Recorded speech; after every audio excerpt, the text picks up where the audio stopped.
নমস্কার বন্ধুরা, আমি সবিতা। এই যে এইটা একটা দান্না মরিচ বা পুক মরিচ, এইটা গাছটা লাগিয়েছিলাম আরও 6-7 মাস আগে, এই 7 মাস অনুমান হবে। এই গাছটাতে এখন ফলন দিয়েছে। এই যে এইটি আবার অন্য ধরনের মরিচ, পেরে নিচ্ছি। এখন রান্না করব, তার জন্য এগুলো পেরে নিচ্ছি।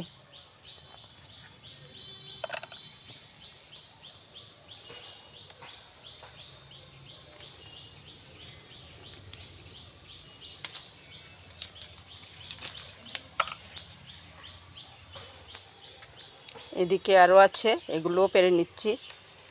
মানে এই সাইজগুলো একটু বড়, আর আরেকটা গাছ যে আগের ভিডিওতে দেখিয়েছিলাম সেই মরিচগুলো একটু ছোট সাইজের। বাই বন্ধুরা। নমস্কার বন্ধুরা, আমি সবিতা। এই যে বাজার থেকে নিয়ে আসলো গুড়া মাছ, মানে এগুলা কি বলে, দারকিনা। এগুলা বেছে নিচ্ছি। এগুলা বাছাই সবচেয়ে বড় কাজ। রান্না খাওয়া তো ব্যাপার না, কিন্তু এইগুলা বাছাই সবচেয়ে বড় কাজ। এই যে এগুলা বেছেছি, এই ময়লা বেরিয়েছে, এইগুলা তো বাছা বাকি রয়েছে, বাকিটা পরে। ফাইনালি বাছা শেষ করে নিলাম।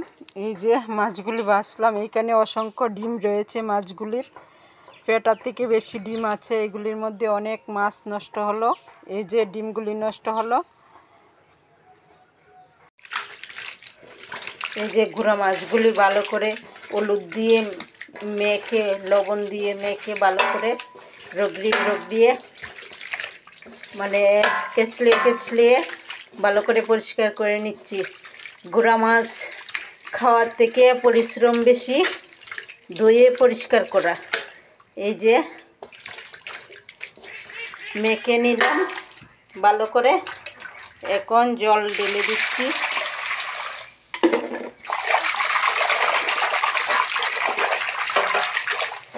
এইভাবে পরিষ্কার করে নিচ্ছি বাকি অংশ। ফাইনালি মাছগুলি ধুয়ে পরিষ্কার করে নিলাম।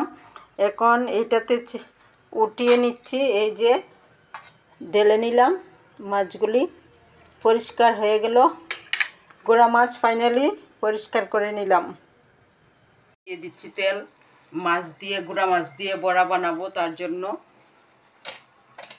এখন এগুলোর মধ্যেও দিয়ে দিচ্ছি। এই মরিচগুলা গাছ থেকে পেড়ে এনেছিলাম, আপনাদেরকে দেখিয়েছি আগে। এখন এই যে গুঁড়া মাছ দিয়ে অল্প সয়া সস, সরষের তেল আর গাছ থেকে মরিচ পেড়ে এনেছিলাম, সেগুলো দিয়েছি। এখন দিয়ে দিচ্ছি হলুদের গুঁড়া, জিরার গুঁড়া, ধনিয়ার গুঁড়া। এখন দিয়ে দিচ্ছি স্বাদ অনুসারে লবণ। এখন সবগুলিকে ভালোভাবে মেখে নিচ্ছি।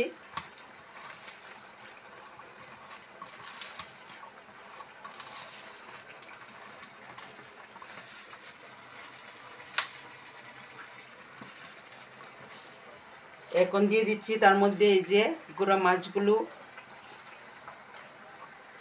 আমি তিনটা বড়া বানাবো, তার জন্য এর দূর পরিমাণে মাছ নিলাম। 200 পরিমাণ হবে মাছ। এখন ভালো করে মেখে নিচ্ছি। এই যে চাল কুমড়ের মাথাগুলো এইভাবে মুড়ে দিচ্ছি। এখন তার মধ্যে দিয়ে দিচ্ছি মাছ মাখানো মাছটা।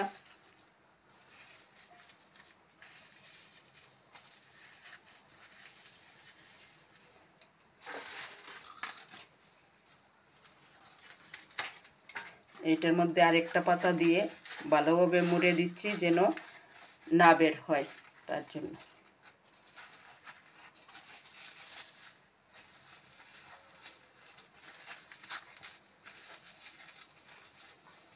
এখন দিয়ে দিচ্ছি কড়াতে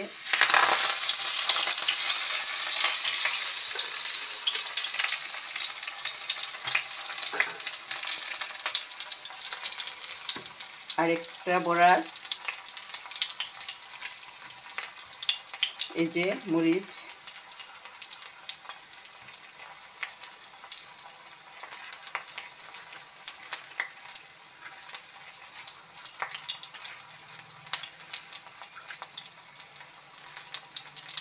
এটাতে আর পাতা লাগবে না, একটাই হয়ে গেছে।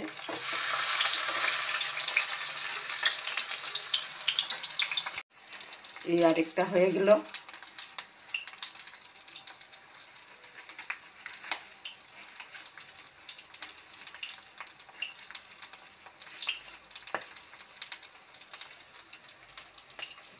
দিয়ে দিচ্ছি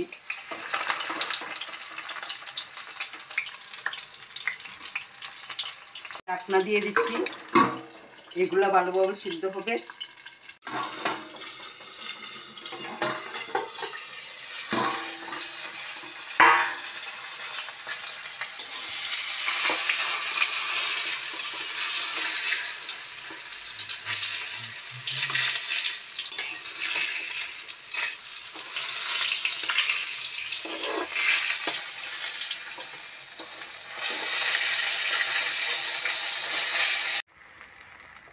হয়ে আসছে আমার মাছের বড়া। চাল কুমড়োর পাতা দিয়ে মাছের বড়া খেতে খুব মজাদার হয়। আপনারা কে কে খেয়েছেন আমাকে কমেন্ট করে জানাবেন। চাল কুমড়োর পাতা দিয়ে গুঁড়া মাছ দিয়ে, দারকিনা গুঁড়া মাছ দিয়ে বড়া খেতে কীরকম হয়। আমি তো বানাচ্ছি খাবো বলে, আপনারা এইভাবে একবার বানিয়ে খেয়ে দেখবেন, খুব মজাদার হয়। শীতল দিয়ে চাল কুমড়ো পাতা দিয়ে বড়া তো সবাই খায়, কিন্তু এইভাবে গুঁড়া মাছের বড়া খেয়ে দেখবেন, খুব খুব মজাদার। গরম গরম ভাতের সঙ্গে এই বড়া একতাল খাওয়া যাবে। বাই বন্ধুরা, এভাবে বানিয়ে খেয়ে দেখবেন। বাই।